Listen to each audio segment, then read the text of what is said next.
Anserws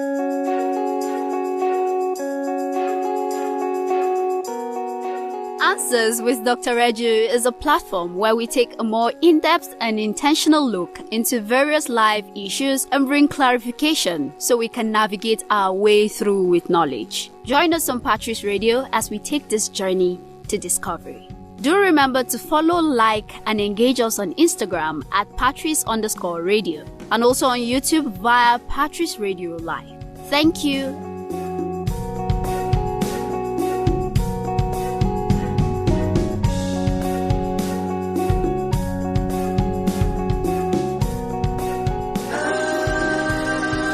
Thinking of where to go to? Be on board with Patriots Radio. Good evening and welcome to Anserws with Dr. Reju, where critical life issues are clarified. My name is Lois and I'm in the studio with Joseph and of course Dr. Reju, the Chief Resource Person of the Center for Transformational Leadership, CTL JOS. You're welcome. Thank you very much, Lois. Glad to be here. Good evening, Lois. Okay, today we'll be looking at patriotic citizenship even in crisis. Sir, what should responsible citizens do or be doing at this time? Well, what responsible citizens do? They, one, they obey the laws of the land. And,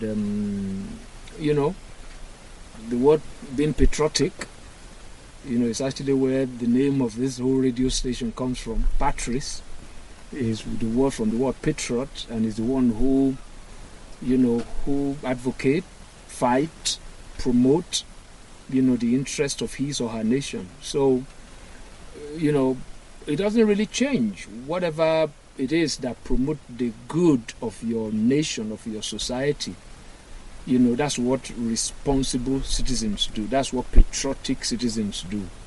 So it's patriotic to obey the laws of the land. That's what, but there's sometimes when the laws of the land, right, doesn't really promote the best interest of the country, of the society. So at such a time too, it is patriotic to fight, for a law, that, laws that sort of frustrate the progress, the prosperity, the well-being of the society must be resisted with everything. And patriotism is what will make us resist that kind of law. When you make it difficult for citizens to obey a law, that means there's something wrong with that law, right? Yeah. I gave an example once that I'm a very, to a large extent, I'm a very law-abiding person. I like to stop when I'm driving at a zebra crossing, at a pedestrian crossing. But there's sometimes when I want to stop, the person behind me, might kill the person that I'm stopping for. So when a society becomes very toxic lawfully, in terms of law, patriotism becomes difficult. And that is a major symptom of a society that's sick. Yeah. So there's this saying that crisis reveals who we are. Mm-hmm. And as Nigerians, for the past years, we know that Nigerians are passive people. Mm.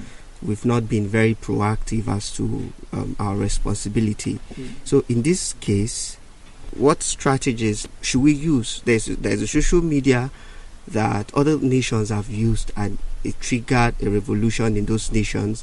But our own, when we go on social media, most times we see that it is either jokes or we're making fun of things. Yeah. So what strategies should we learn from what can work now?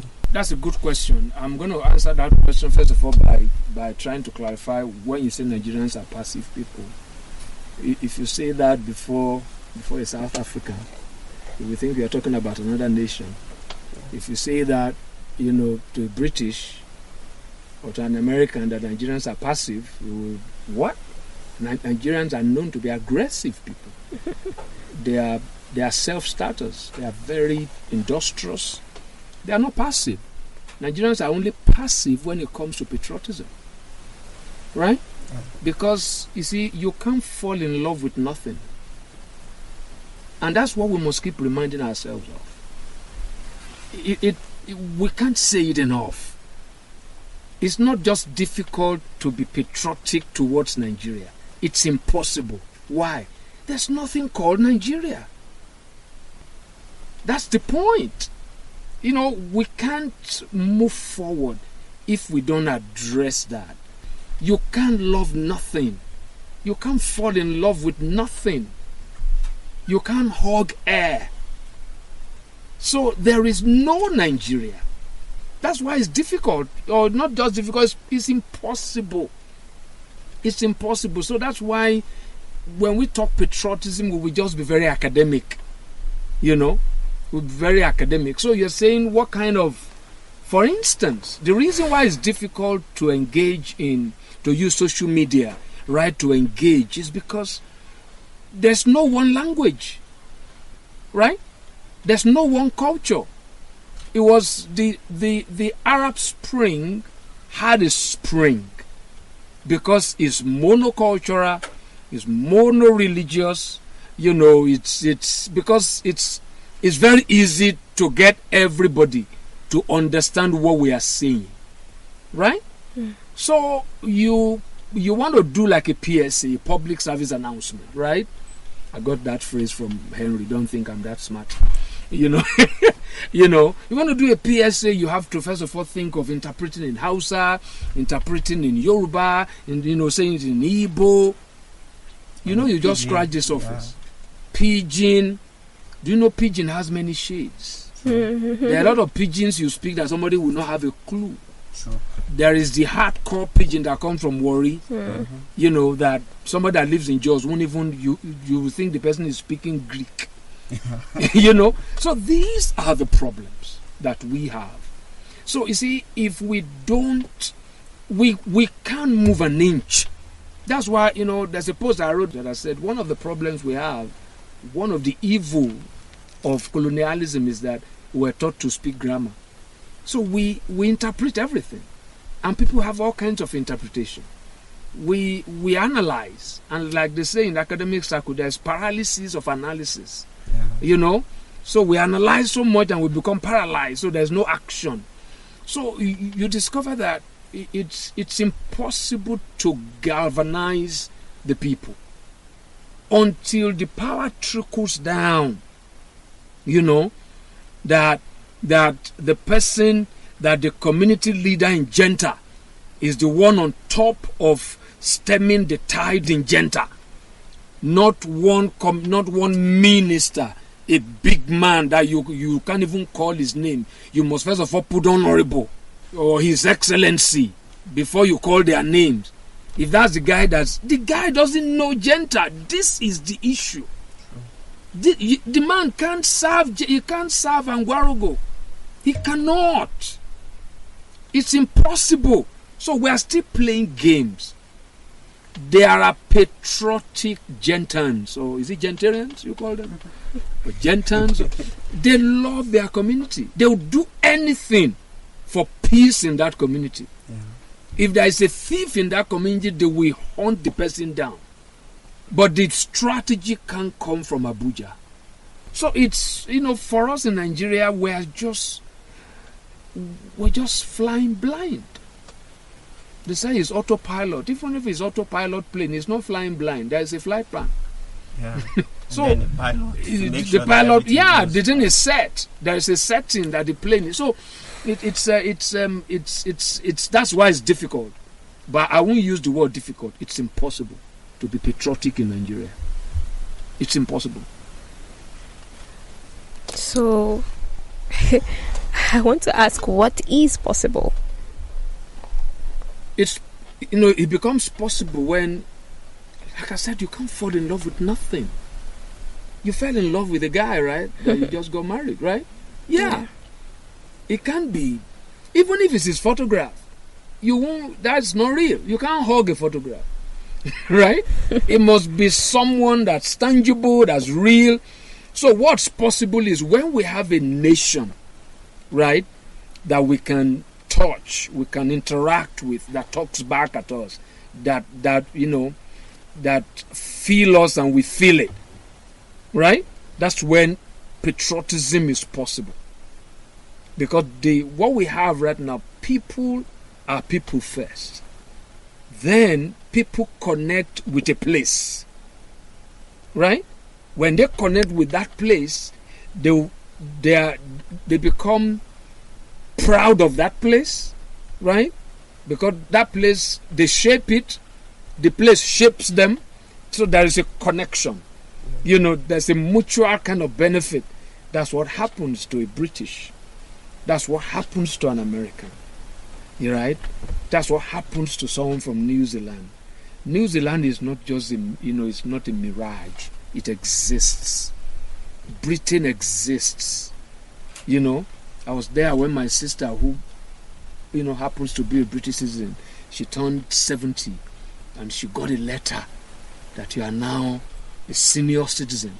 From today, you will no longer pay. No, 65. You will no longer pay for public transportation. Wow. Yeah.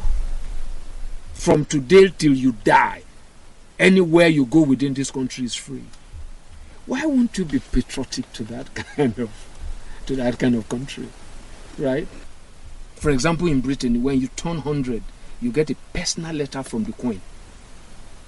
Personal one, from the Queen, that you turn 100. Now, that's what generates patriotism, right? There's a man who turned 100 of recent, who fought in the Second World War, right? The man raised over close to like 15 million pounds because he's built a reputation. What was he doing? He was just doing 100-meter walk in her compound. People were donating to help COVID, So you discover that we have allowed the public, the government, politicians, and others to just be cool, and we take their place. We are the ones trying to feed the poor. Those things are supposed to be add-ons. If that's our reality, patriotism, you're only patriotic to that NGO. Yeah. Your loyalty is to that NGO, to that, kind of organization. Not people don't get nothing from government. That's so it's impossible to be patriotic. Not even difficult. Government is absent. Sure. And we keep on going until we say no, not anymore. That's when we begin, to now begin to see how if the government doesn't touch me, right? I don't care if the president is absent. I don't care if my governor, I don't know where he is. The governor travels, he doesn't travel. Nobody cares. Right? Nobody cares. So, Lois, there is no way to be patriotic. Even if you want to bring in the popular saying of J.F. Kennedy, don't say what your country will do for you. Think of what you will do for your country. It's a symbiotic kind of relationship. Yeah. Not parasitic, right? That's why it's difficult in Nigeria to say you want to ask people for tax. What have you given them? True. It's as simple as that. Patriotism is impossible. Okay, sir. So how should the citizens now respond to issues like this and make sure this the people in government and even the private sector, because they have a social corporate responsibility to the people they are serving? For us as citizens, we have been dribbled to a corner. So when you talk about protest, when you talk about civil disobedience, it's as if you're advocating for violence. But something, I've said it many times on many episodes on this program, Nigerians need to learn the art of protest because people have to go and fend for themselves. We have to be realistic. People get to a point where the natural human instinct for survival will make you, make a decision. Do I want to die of hunger? We all know that you are not someone who subscribes to giving money to beggars. So what is your opinion on reaching out to those who are in need? No, they are not beggars. Those who are in need are not beggars. Right? They are just victims of a circumstance that's beyond everybody's control. So such people, right, need help. Their needs are obvious. You know, human beings are not designed to get things free. Right? You are supposed to work, and that's where I have problem with the Nigerian and African variant of Christianity when they talk about money. It's just a bunch of heretics. When they talk about money that you give so that you can get, it's economically faulty, it is not biblical, it is socially ignorant, it doesn't work. But you know what has happened? That people have turned begging, especially, you see, everywhere you see a culture of begging, it goes with poverty. Right? Everywhere. Even in Europe, the major problem they have in a place like the United Kingdom is the culture of benefits. Where you don't have a job, the government give you money. So people with fake insanity, right, so that they can get free money. And that is a weight, right, on the government. You know, so when I said it on maybe another radio program that I said, I don't give money to beggars. You know, and I was one who said, so because if I give the beggar money, I've not solved this problem. Is he going to be there tomorrow? And this guy told me details off air, which I'm going to say here, that in Jos there is an association of beggars. They have an executive. He said their president has properties. The president of the Beggars Association. That's what people have used your money for. Most time those who are begging, they are richer than those who give them. You can't have a begging culture. It's inhuman. It's very dehumanizing. Right? So it's not that I hate, because that's not poverty. Poverty is not lack. Poverty is inability to produce. That's why poverty is mental. Wealth is not a lot of money. Wealth is ability to produce, to add value. Nigeria is poor because we have crude and we can't convert it to petrol. Yeah. That's why we're poor. So whatever you can add value to, whatever you can, bring from raw to usable, when you lack that ability, you're poor. True. You're poor. So Nigeria, that's why you have NAPEP. What's NAPEP? I think National Poverty Alleviation. And you don't alleviate poverty, you eradicate it. Because humans are not meant to be poor. The human being is the most prized asset on the face of the earth. Why? There is no other asset that can ever be translated to value without human input. Yeah. So these are the kind of things. Any culture, any religion, that's why churches, mosques, all of them promote this kind of prayer. I posted something. Have you not noticed that societies that don't pray are richer than those who pray? Sure. If prayer makes people wealthy, Nigeria will be the wealthiest. Africa will be the wealthiest. Yeah. So it's deception. And in that kind of situation, when people do all those kind of things, that they come back to themselves, they said, there's no way I can be committed to this country. This country has added nothing to me. That's what makes patriotism impossible. Yeah. Yeah. Because patriotism is not you being committed to a person. You are committed to a nation. You are committed to a culture. You are committed to a way of life. There's something they call the American dream. We don't have a Nigerian dream. Yeah. Yeah. There is no Nigerian project. We are not headed anywhere. We don't know whether we are succeeding, whether we are failing. So we live day to day. So in that kind of, if I have my way today, I will lock every church. I'll cancel churches. I'll cancel mosques. Religion is one thing I will prescribe in Nigeria.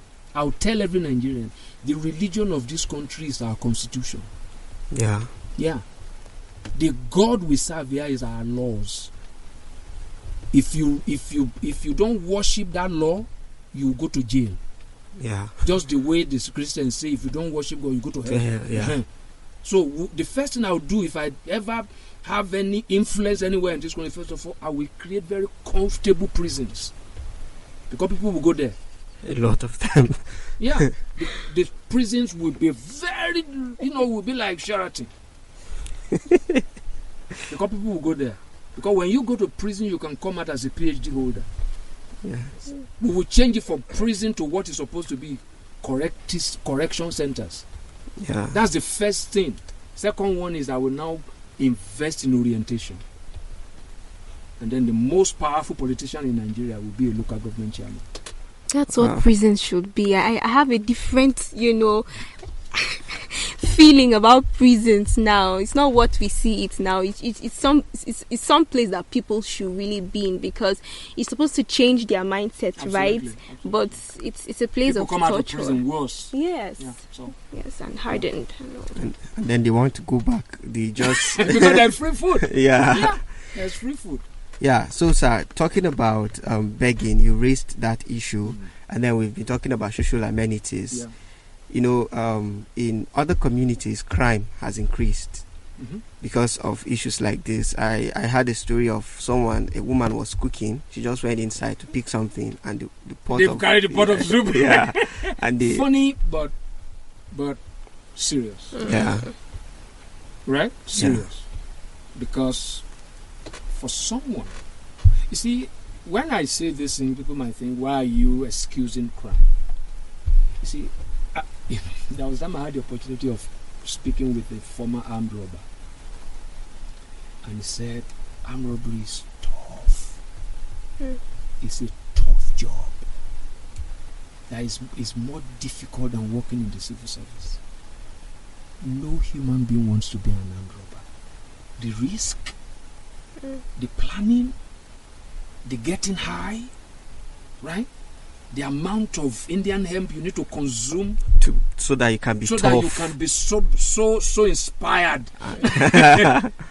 So the reality is no human being. See, I study sociology, and I know that no human being wants to steal. It's desperation. It's the survival instinct, right? Survival instinct that now creates fear, and it gets to a point where the person stealing becomes his reality, that this is the only way to survive. The person that steals government money is out of fear of tomorrow. His security is looking for, right?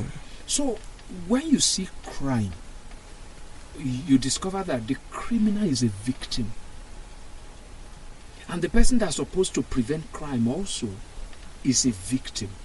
When you have a policeman, like I said in that my post, that live in a shack with 5 kids, is thinking of how to send the kids to school, right? In the frustration, he gets into alcoholism, and then you give him an AK-47 to go to the roadblock. All of us are victims.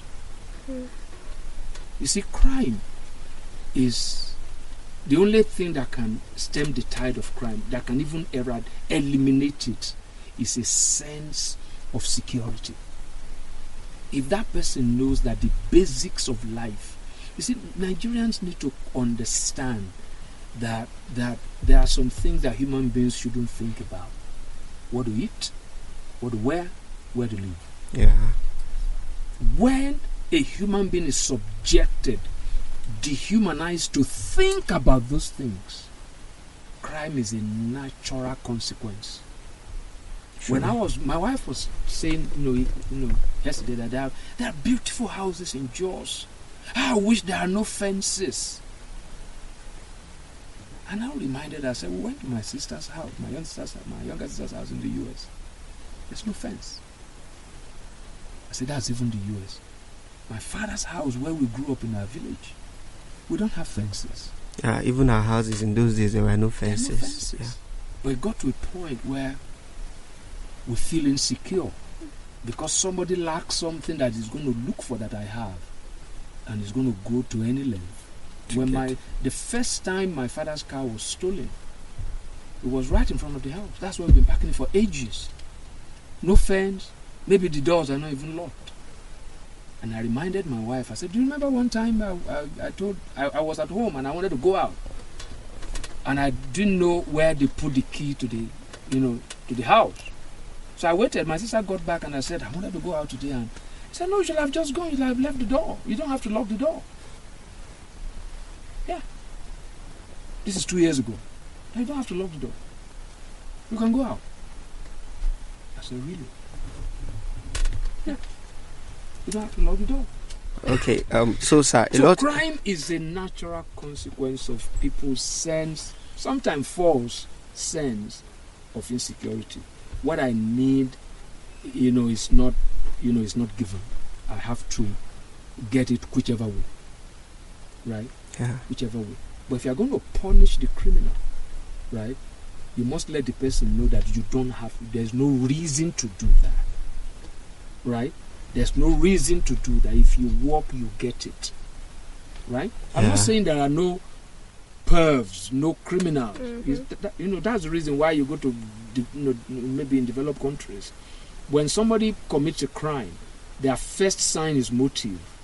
They begin to look for, is there a mental, because there's no reason. There's no reason. And then sometimes some people commit crimes to get back at society. Because of a perceived injustice. Yes. Yeah. So you raise the issue of poverty, and then I was thinking, considering that a lot of people, some NGOs are helping, giving people, what if these people get used to these handouts, and after post-COVID, they become passive in productivity? Because that's what it produces, right? And that's why even the NGOs themselves, right? Yeah. It's self-help. Yes. Some for money, some for fame, some for good followership on Instagram, which translates to money eventually, and all those kind of things. So, you see, the issue is, whatever economic program you put in place, right, the first question you must be able to answer is this sustainable? If it is not yes, then it's not going to work. So you can't depend on an NGO that's giving handouts. Handouts will never be a long-term economy. Yeah, it must be productivity. We must be able to produce. If you look at the history of how the economy of this country was plundered, we were basically just exchanging our dollars that we're getting from oil for stuff. We're importing toothpicks, import everything, right? That killed everything that we ever stood for. We got to a point where we wear used clothes. When we had tailors, when we had textile industries before, we are now buying used clothes. It's how low humans can get. There is a guy, I will continue to say it, it will follow him to his grave, that governed this country, right? Between 1985 to maybe 93 or 93. That guy destroyed this country with his cronies. That will follow him to his grave. His name is not being touted. We're talking of Abacha loot. Abacha stole money, but somebody stole our minds. Somebody gave us a culture. That, even if no human being says it, will follow him. In fact, he will die before his death. And I know he's dying. He's dead. Okay. All right, you've come to the end of the program for today. We'll see you next week for another exciting episode. Thank you for listening. Thinking of where to go to? Be on board with Patriotic Radio.